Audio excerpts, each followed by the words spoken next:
What's up? Janie, my friend Lisa, and this is the first ever craft video tutorial-ish discuss products video for JuanitasCasita.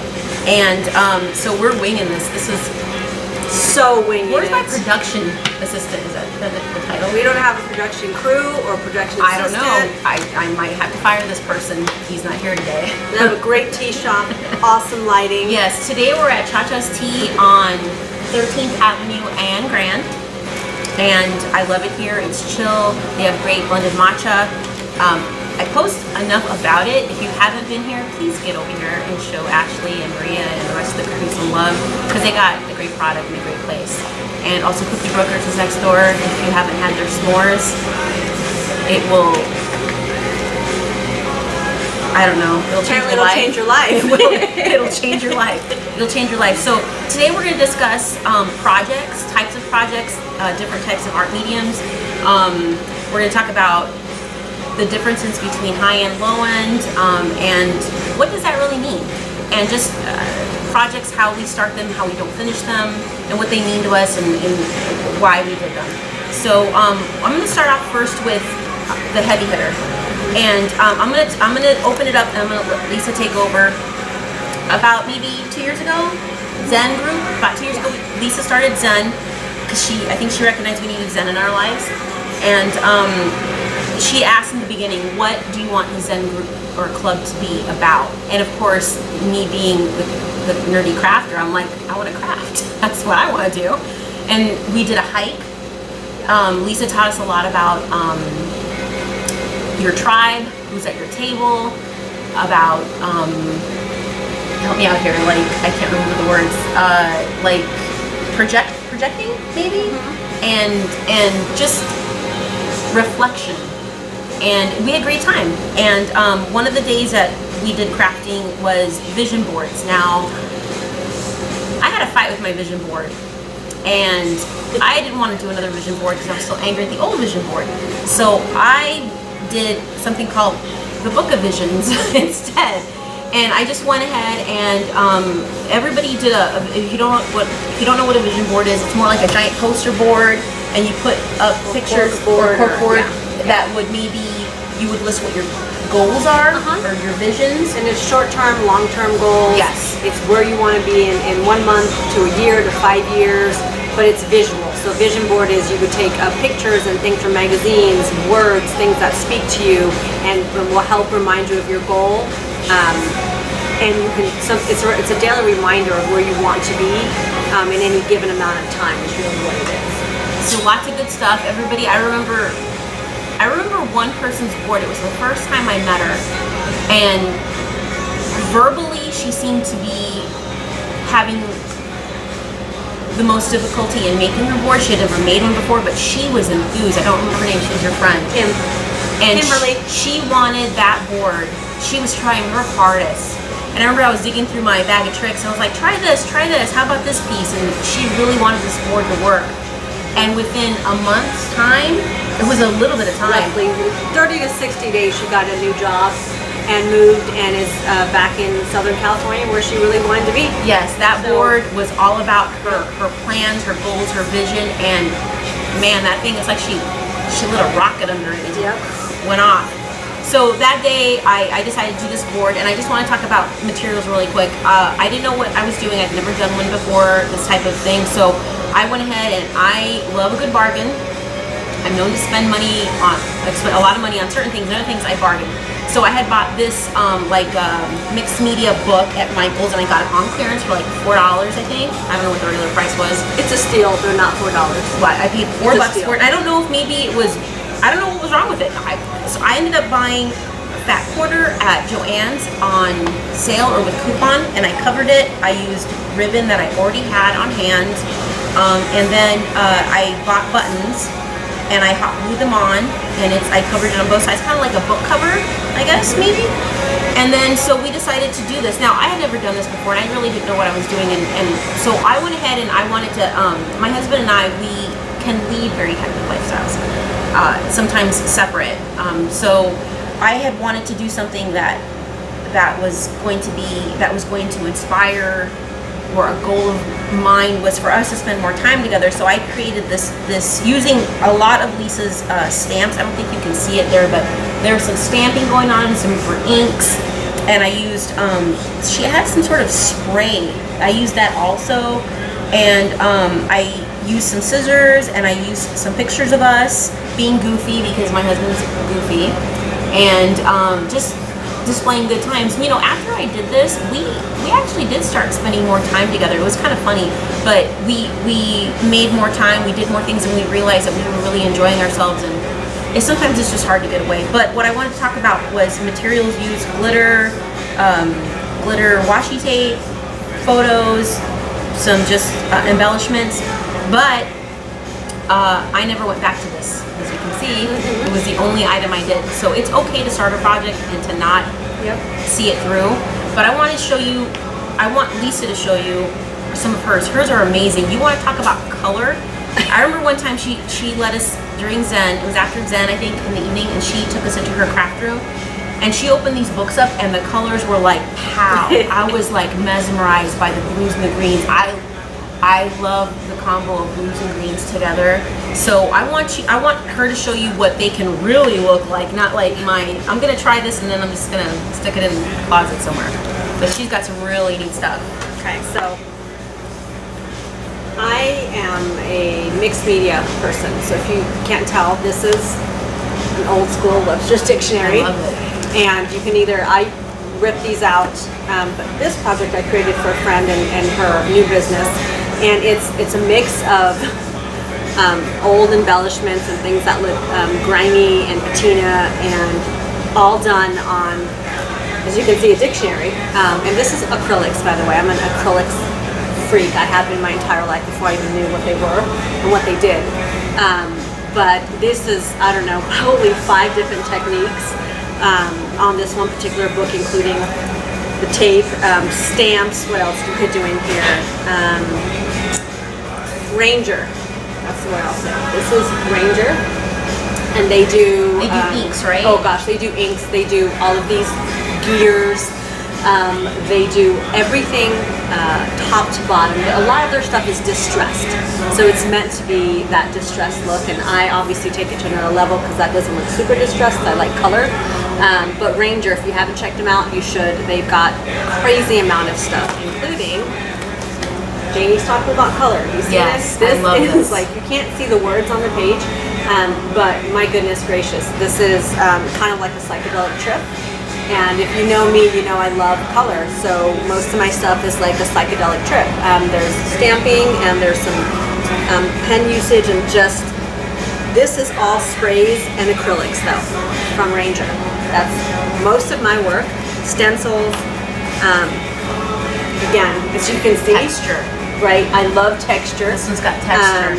So this is like the Golden brand. It's the paste that they have.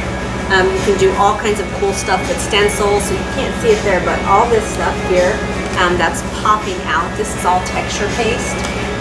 So yeah, I do a ton of mixed media stuff in my work with color, and I play with it. Some stuff works out. This is a bit much for me, I'm not gonna lie. Even for me, it gives me a headache, but there we go.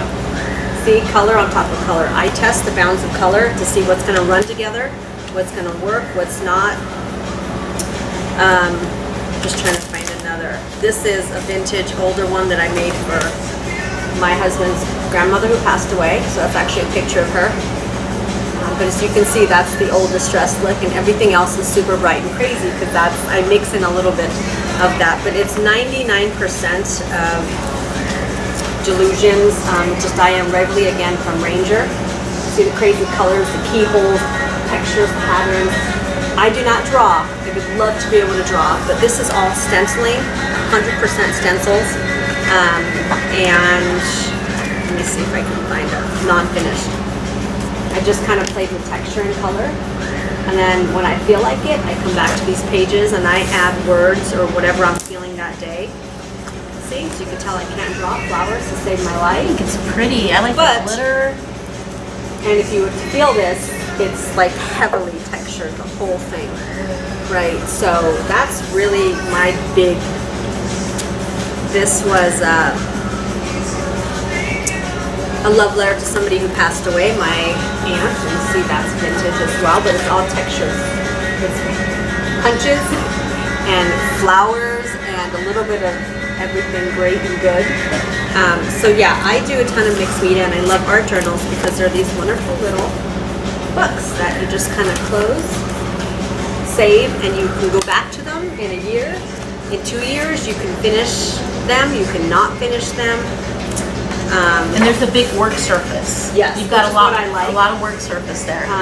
So this is actually a stencil, and this is, you can see the lady, she's the naked lady looking back, and she is clothed in strength and dignity and laughs without the fear of future. So I do a lot of this, again, because I can't draw, but you can play with texture and color, and on these papers in particular, if you see a blank page, they're really thick. So they're mixed media papers, so they're meant to have layers on them and have sprays soaked in without completely ruining everything. So if you're looking to do something like Lisa, an art journal with mixed Yeah. media, with paste and paint and stenciling and hole punching, you want to look for something that's mixed media paper. It's meant thicker paper. Yeah. thicker. It's meant to be played with. It's meant to Take layers. layers. Right, yes. So that's what you want to look for. So I'm showing you this because you see this page, this is a bleed through. That will turn into a totally different page. I will use this bleed through and I will add more color to it and make a whole nother art piece from it, from this page. I love those colors. So this is a lot of spray. Again, the Ranger sprays, the Illusion sprays. But yeah, it's all color and texture. So I'm a big, see, color texture. I love the colors. I'm not married to one color or one texture, although as you can tell, I really like bright, crazy stuff. So that's my thing. Same thing with the tags.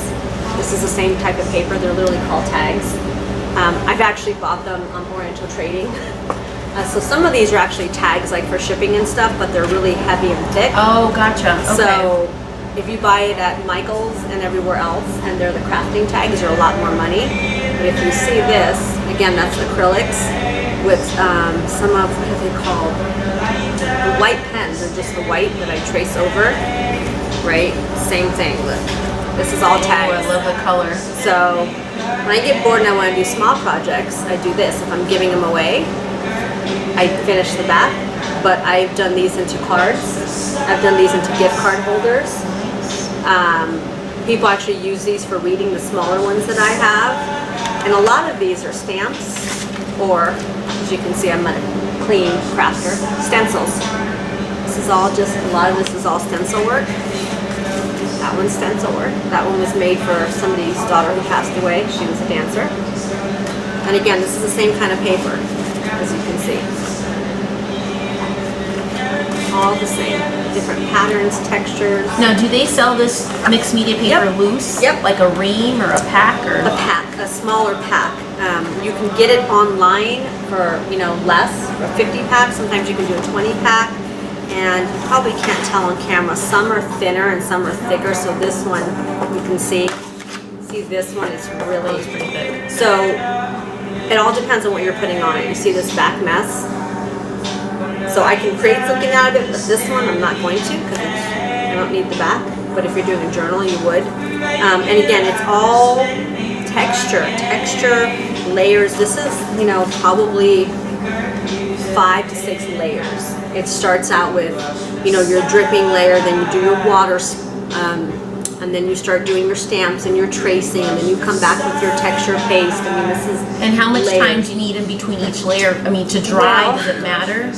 On mixed media paper, some mixed media paper dries quicker, and some takes a little bit longer. So the thicker one is not going to bleed as much, but it's certainly going to take longer to dry. So I use a dry. So this would take, if I'm in a really good crafting state of mind, I could probably do something, I would say like this one, which is not a ton of layers, in probably an hour or two, because I would take my little dryer and dry it. Like a heat gun or Yeah, a so blow if dryer I or wanted something? to dry naturally, I would do this overnight, my layers. Okay. I am not a big fan of not having things messy and bleeding through. So as you can see on this one, I don't know, close. There's all these layers. So the wetter it is, the more things drip and tend to run, which I like. I like the messiness. I like things running into each other. I'm not a big fan of the perfect lines, especially in art, because I'm OCD. I'm slightly controlling, so a lot of my life has been like that. So in my art and crafting, I've really decided that I'm just going to let it happen, and what happens, I'm not going to stress about it. I'm not going to go crazy. I'm not going to go back and try to fix it, unless it's, cards or gifts for people. But even then, they will never know unless you tell them. I've learned that, unless you show them the imperfections.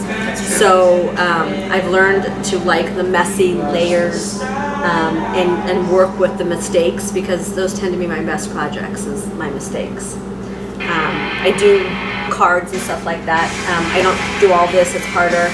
Humidity makes a difference. This is all water. And when you're shipping and doing stuff, you have to be really careful with things not running into each other and getting ruined. So in your journals, what would you use? What do you journal? What do you use these larger book style journals for? What do you do with them? This is how I get what's in my head out. So I don't, these don't ever get given away to people. They don't ever normally see, a lot of people don't see these.